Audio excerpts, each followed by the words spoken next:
Ladies and gentlemen, what happened on the One Book Court today didn't just change the result of one game, it shook the entire league. Indiana Fever fans held their breath the moment the news broke. CaitlinClark would not be playing in the season showdown. CaitlinClark, the face of women's basketball, suddenly out with injury. And not just any game, but the one everyone had circled on their calendars. But my friends, the drama didn't stop there. From the moment the game tipped off, New York Liberty took over in a way that felt almost unreal. Breanna Stewart and Sabrina Ionescu put on a performance that left fans holding their heads in disbelief. Emotions ran high, tensions boiled over, and there came a moment when referees had to step in to calm things down. Some fans even took to social media saying this wasn't just a basketball game, it was a humiliation. The big question is, was it really just about Caitlin's injury? Or is there something deeper behind this story that the cameras didn't catch?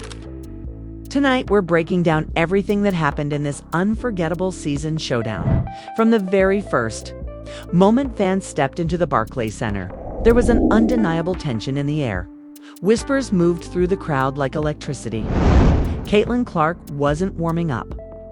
Sideline reporters were already scrambling, and within minutes, the news flashed on screens across the arena and on phones worldwide, CaitlinClark out with a right groin injury. For Indiana Fever supporters, it felt like the wind had been knocked out of them before the first whistle had even blown. Social media lit up instantly. Posts flooding in saying things like, "No Caitlin, no Fever," while others speculated about the severity of her injury. Inside the Fever locker room, the mood wasn't any lighter. You could almost feel the weight on Aaliyah Boston's shoulders. She sat quietly, tying her shoes, eyes down, barely saying a word. Next to her, Kelsey Mitchell tried her best to rally the team. "We can't fold," she said quietly but firmly. "We still got a job to do."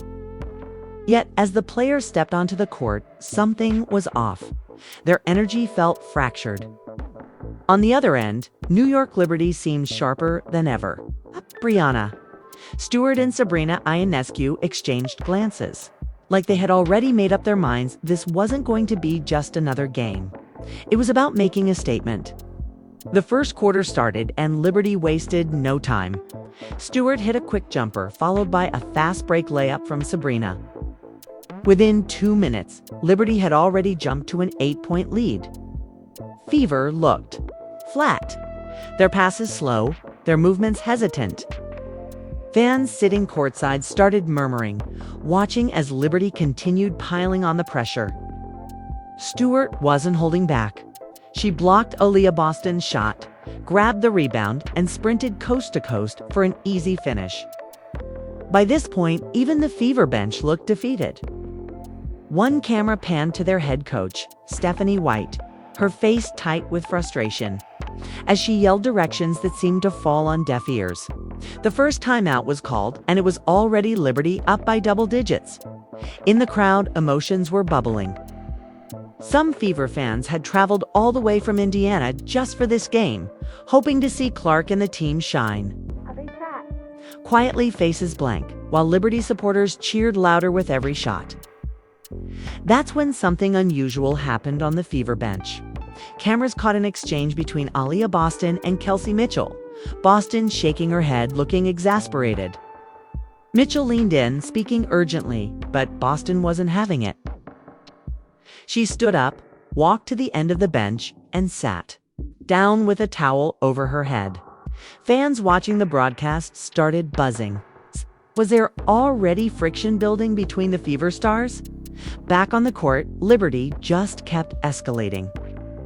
Sabrina hit back-to-back threes, each one sharper than the last. The crowd exploded with noise, drowning out the Fever's attempts to regroup. It wasn't just about scoring points anymore. It felt like Liberty were playing with something extra, a certain edge, a hunger to prove they were the top dogs. In the league, commentators couldn't help but notice. One said, "It's like Liberty are smelling blood in the water," while the other nodded in agreement, adding, "And Indiana doesn't have the tools tonight to stop them." The second, Quarter opened with Liberty holding a 15-point lead. That's when things on the Fever side seemed to fully unravel. Miscommunications on defense, missed layups, rushed shots, everything was falling apart. Stephanie White kept shouting from the sidelines, her voice cracking from yelling instructions over and over. She called another timeout, and that's when things got even more heated. Cameras caught Lexi Hall and Demirius Dantas in a tense exchange. Dantas threw her hands up in frustration, and Lexi clapped back, shaking her head angrily. Commentators mentioned it immediately, saying, "Emotions running high right now on that Fever bench, and it's not looking good." Meanwhile, Liberty. Players were completely locked in. Breanna Stewart seemed like she couldn't miss. Her teammates fed her the ball and she went to work. Smooth turnarounds, quick drives, and even a dagger three-pointer right over Boston. The crowd loved every second. Fans could be heard chanting, "Liberty," louder and louder as the gap widened. It wasn't just the on-court domination that had people talking, it was how effortless Liberty made it look. Every pass was crisp. Every player seemed to know exactly where to be. Sabrina Ionescu was running the floor like she had the game scripted in her head. She found Marine Johans in the corner for another three, and by now, even Fever fans had. To admit Liberty weren't just winning, they were humiliating Indiana in real time. Off the court, social media exploded again. Tweets poured in, some fans angry about CaitlinClark sitting out, others furious at how disconnected the Fever looked. A few even accused Liberty of running up the score, though others quickly clapped back, saying that's just how champions play. Back in the arena, the mood shifted from excitement to full-blown spectacle. Every Liberty basket was met with standing ovations. Even neutral fans, those who just came for the experience, were fully behind the home team now. During a brief break in play, cameras cut to CaitlinClark sitting in the tunnel area, watching on a monitor. Her expression was unreadable. She wasn't smiling, wasn't clapping, just watching in silence. Some fans wondered aloud if she was feeling more frustrated about missing the game or seeing her team fall apart without her. As halftime approached, the score wasn't just lopsided, it felt symbolic. Liberty led by 22 points, the kind of margin that felt like a message. Breanna Stewart walked off the court as the buzzer sounded, not even looking back, while Fever players trudged slowly toward their locker room, heads down. Even the commentators said it. This isn't just a blowout. This feels personal. And as fans waited for the second half, one question lingered in the air. Was there any way back for Indiana? Or had Liberty already written the final chapter of tonight's story? As the teams returned to the court for the second half, there was a strange kind of silence hanging over the Fever bench. Aaliyah Boston didn't speak to anyone as she pulled off her warm-up gear and stepped onto the hardwood. Her face was tight, her jaw clenched. Kelsey Mitchell, usually vocal and animated, looked equally focused. But not in a calm way, more like someone holding back frustration. On the Liberty side, though, things were the complete opposite. Sabrina Ionescu was laughing with Natasha Cloud. Breanna Stewart stood near the scorer's table, casually chatting with her coach, Sandy Brondello, looking like she was barely breaking a sweat. The contrast was almost too sharp to ignore. The third quarter began. And immediately, Liberty picked up right where they had left off. Stewart caught the ball at the top of the key, faked left, spun right, and laid it in with such ease that even Fever fans groaned in frustration. Indiana tried to respond with a quick three-pointer from Mitchell, but it clanged off the rim. Liberty snatched the rebound, pushed the pace, and in 3 quick passes, Sabrina hit Marine Johans for another deep shot from the wing. The ball swished clean through. The Liberty bench erupted, players jumping to their feet. That's when the tension between Fever players finally snapped. Cameras caught it as clear as day. Demirius Dantas shouted something toward Lexi Hall after. Hall missed an easy defensive rotation, and Hall didn't let it slide. She stormed right up to Dantas mid-play, yelling back. Both players were so caught up in their argument, they didn't even notice Liberty scoring again behind them. Referees blew the whistle. trying to separate the two, while Coach Stephanie White rushed over, grabbing Hull by the arm and pulling her aside. Commentators couldn't hold back. One said, "This is officially a meltdown. The Fever aren't just losing, they're losing control." Social media was all over it too, with clips of the argument already trending before the quarter even ended. Meanwhile, Liberty players kept their heads down and their focus locked. It wasn't just about scoring now. Sabrina started playing with more flair, throwing no-look passes and setting up teammates with flashy assists. Brianna Stewart, sensing the Fever's energy slipping away, became even more aggressive in the paint. She fought through double teams, drawing fouls and finishing tough layups while falling to the ground. Each time she'd get back up, nodding to her teammates as if saying, "We're not done yet. We're not done yet." The Fever bench, on the other hand, looked completely lost. CaitlinClark remained out of sight, reportedly still in the tunnel area. Sideline reporters shared updates that she had been seen icing her groin and wasn't expected to return to the bench for the rest of the night. This only fueled speculation online, with some fans suggesting Clark's absence was as much mental as it was physical. One clip circulated fast, a video of Caitlin watching from behind a curtain, hands on her hips as her team fell apart. Fans debated in the comments, was she upset she couldn't help, or was she frustrated with her teammates' behavior on the court? Back in the arena, Liberty were now leading by 30. The crowd was fully behind them, chanting Sabrina's name every time she touched the ball. Aaliyah Boston tried to mount some kind of response. She fought hard in the paint, grabbing rebounds, putting up tough shots through contact. But each time she scored, Liberty answered right back with something even flashier. Marine Johans hit another three from almost half court, sending the crowd into a frenzy. That's when things reached another boiling point. With just under 4 minutes left in the third quarter, Lexi Hull fouled Sabrina hard on a drive to the basket. It wasn't a typical foul. It looked like frustration had gotten the better of her. Sabrina fell to the floor hard, holding her hip, and Liberty players immediately swarmed. Natasha Cloud stepped in front of Hull, getting in her face, while Izzy Harrison grabbed Sabrina's arm to help her up. Referees rushed in again, blowing their whistles repeatedly, signaling a flagrant foul. The crowd booed Hull loudly as she walked back to her bench. Social media erupted with takes, some accusing Hull of playing dirty, others defending her as just being caught up in the heat of the moment. Either way, the vibe in the arena shifted, yet again. Now, it wasn't just about basketball. It was personal. After a brief review, the referees confirmed it. Flagrant 1 foul on Hull. Sabrina stepped to the free throw line, rubbing her hip lightly, but looking otherwise unfazed. She sank both shots with ease, extending Liberty's already massive lead. And as play resumed, there was no sign of them slowing down. Liberty's bench players even got in on the action. Players like Kennedy Burke and Rebecca Gardner came off the bench firing, hitting shots and making smart plays. Sandy Brondello stood on the sidelines with a calm expression, arms crossed, knowing her team had full control when the third quarter finally came to an end. The score was brutal.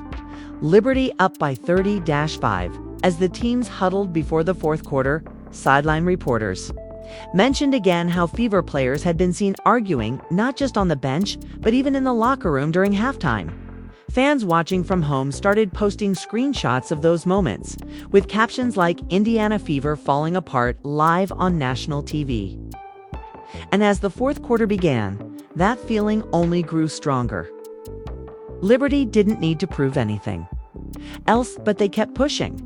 Every shot, every steal, every pass felt like a deliberate message to both the Fever and the rest of the league. It wasn't just about winning anymore. It was about reminding everyone exactly who the Liberty were and why they deserved to be feared. The Fever, meanwhile, looked like they just wanted the game to end. Aaliyah Boston kept playing hard, but her energy was fading. Kelsey Mitchell stopped looking for her shot as often. Even Demarius Dantas, so fiery earlier in the game, now moved without much urgency. Commentators wrapped up the broadcast with heavy words. If there was any doubt about who runs the East this season, tonight settled it. And as the final minutes ticked down, fans in the arena were already on their feet, phones in hand, recording the closing moments of what would go down as one of the season's most lopsided and dramatic matchups. As the fourth quarter pressed on, the atmosphere inside Barclays Center shifted from wild excitement to something closer to quiet domination. Liberty fans no longer screamed on every shot. Now it was more like steady applause, as if they already knew the outcome. There was no question about it. This wasn't just a win. This was a statement. But while Liberty continued moving like a wheel-oiled machine, over on the Fever bench, things had unraveled beyond repair. Camera crews kept cutting to the Fever's sideline. At one point, the broadcast showed Kelsey Mitchell sitting with her head down, towel over her shoulders, not even looking up as plays unfolded on the court.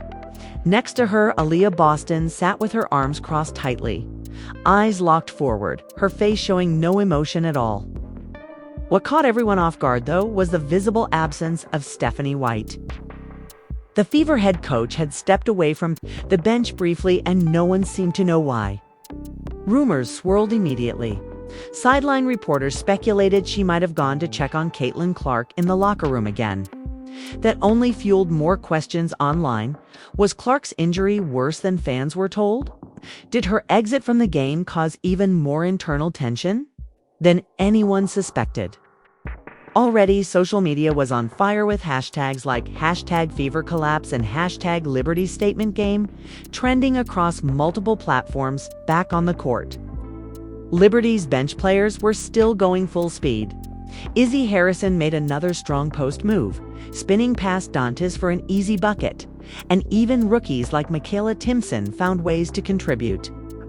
Maureen Johans continued hitting deep threes, her confidence seemingly unshaken no matter how far beyond the arc she pulled up from.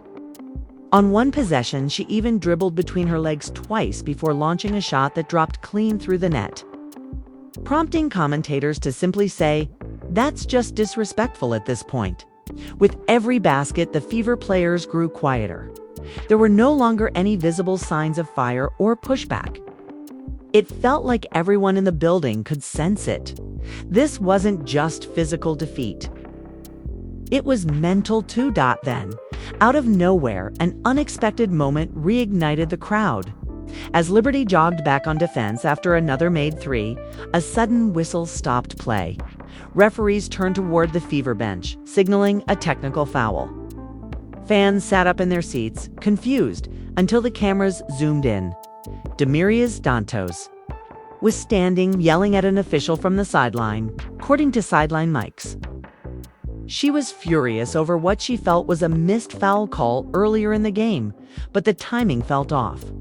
Down by 30-plus points with just minutes remaining, it seemed like all that bottled frustration was finally boiling over.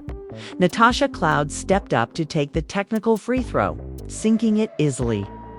Liberty players glanced at each other, half smiling. It was clear even they weren't expecting things to go this far off the rails. After that, commentators noted an interesting development. Fever coaches seemed to be preparing to pull their starters early. With more than 6 minutes still left on the clock, Stephanie White had Mitchell, Boston, and Dantas sit down for the night. In their place, Fever sent in deep bench players who normally saw little to no playing time. This move sent a clear message for Indiana. The game was over in every sense except the official score. But Liberty weren't slowing down. Breanna Stewart, despite the lead, continued playing hard. On one sequence, she chased down her own missed shot, grabbed the rebound over to defenders, and laid it back in while drawing a foul. She walked to the free throw line with a grin on her face, knowing she was closing the game exactly how she'd planned. Even Sabrina Ionescu, who spent much of the fourth quarter on the bench, stood up, clapping and cheering on her teammates. The entire Liberty roster seemed unified and focused. There were no weak links, no signs of distraction or disorganization. Sandy Brondello, arms crossed as usual, gave a small nod of approval from the sidelines as the clock ticked down to the final 2 minutes. Sideline reporters delivered one last update that had everyone buzzing again. CaitlinClark was officially ruled out for the next Fever game as well due to her groin injury. Though not entirely surprising, the confirmation added weight to an already heavy night for Fever fans. Not only had their team been crushed, but their biggest star was now facing an uncertain timetable for return, with 1 minute remaining. Liberty slowed things down. No more quick shots, no more flashy plays. Now it was about dribbling out the clock respectfully. Sabrina checked back in just for the final possession, taking the ball at the top of the key and letting the seconds drip away. When the buzzer finally sounded, the score read Liberty 98, Fever 61. The arena erupted one final time, but not in the chaotic, screaming way it had earlier. Now it was more like a standing ovation, an acknowledgement of complete dominance from start to finish. Breanna Stewart hugged her teammates one by one, while Sabrina I-fived fans sitting courtside. Meanwhile, the Fever players walked quietly to their locker room. Aaliyah Boston kept her head down. Mitchell didn't say a word. Even the usually vocal Lexi Hull remained silent. Cameras followed them down the tunnel. One reporter summed it up perfectly. This wasn't just a loss. It was a wake-up call. After the game, during post-game interviews, things got even more interesting. Sabrina Ionescu spoke first. Her tone was calm, but unmistakably confident. "We came in tonight knowing exactly what we had to do," she said. "Injuries happen. We respect Caitlin, obviously, but that doesn't change how we play. We have our own mission." Breanna Stewart echoed the same energy.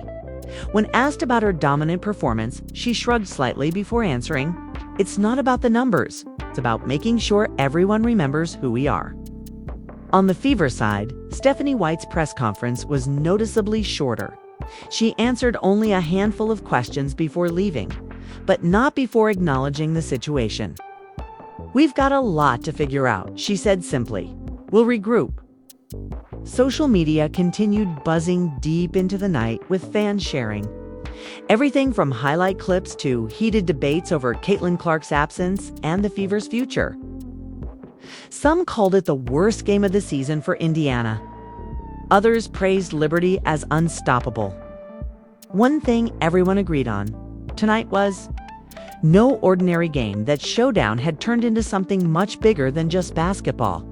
It had become armament. Both teams and fans across the league wouldn't forget anytime soon, while the night had officially ended on the scoreboard. The real story was just beginning to ripple across the city through social media and straight into the WNBA fan base. Outside Barclays Center, crowds gathered in small pockets, discussing what they just witnessed. Some fans were animated, replaying certain moves from Breanna Stewart, while others couldn't stop talking about Caitlin Clark's absence and what it meant for the Fever's season going forward. Inside the Fever locker room, however, the energy was a different story entirely. Multiple reporters later shared that after Stephanie White's brief post-game comments, she called for a closed-door team meeting. No cameras, no press, not even assistant coaches were allowed at first. According to a source close to the team, what happened inside was part confrontation, part emotional breakdown. Kelsey Mitchell reportedly spoke first, her voice raised as she addressed both teammates and coaches about the growing tension within the team. "We can't keep doing this," she allegedly said, frustration boiling over. "Either we figure out how to play as one, or we're going to keep getting embarrassed." Word was that Aaliyah Boston stayed silent through most of it, just listening. That silence, for many, spoke louder than any argument. Later in the night, Fever fans online speculated about possible internal divisions. Was there tension between the veterans and younger players? Was the team struggling to adjust to the spotlight CaitlinClark had brought with her? Those questions didn't have clear answers yet. But the fact they were being asked said a lot about the state of the team. Meanwhile, New York Liberty players celebrated differently. Instead of a wild party, it was more like quiet pride. Sabrina Ionescu posted a story on her account with just a photo of the final scoreboard and a simple caption, "Respect the work." Breanna Stewart shared a post-game photo with teammates, smiling with a look that seemed to say, "Mission accomplished." It wasn't just the players feeling the weight of what had happened. League officials were reportedly monitoring the situation closely. Multiple sources claimed there were internal discussions about player health protocols, especially considering CaitlinClark's injury. While officially labeled as a right groin strain, fans couldn't help wondering, was it worse than they'd let on? Why hadn't the Fever made a clearer statement before the game? Those questions added more fuel to the narrative swirling around the season showdown. By the next morning, national sports shows had picked up the story. Headlines included phrases like "Liberty, humiliate Fever," and "CaitlinClark out, Fever, collapse." Analysts broke down every angle from Stewart's dominant performance to Mitchell's visible frustration. One panel even debated whether Indiana should consider making trades before the deadline. One analyst said bluntly, "If they can't function without CaitlinClark, this roster needs real changes." But the biggest twist came not from any reporter, but from CaitlinClark herself. Around noon the following day, she posted a statement on her official page. It read, "Tough night for my team. I'm proud of how hard they fought, even though I couldn't be out there. Right now, my focus is getting healthy. Thank you for the support. We'll be back." Fans reacted immediately, some offering support while others criticized the timing. A few pointed out how unusual it was for Clark not to appear courtside during the game, even in street clothes. Whispers about internal decisions, whether she'd chosen to stay away from the bench or whether the team had made that call for her, only grew louder in New York, though no one seemed particularly interested in the Fever's internal struggles. Liberty players and coaches remained focused on their next steps.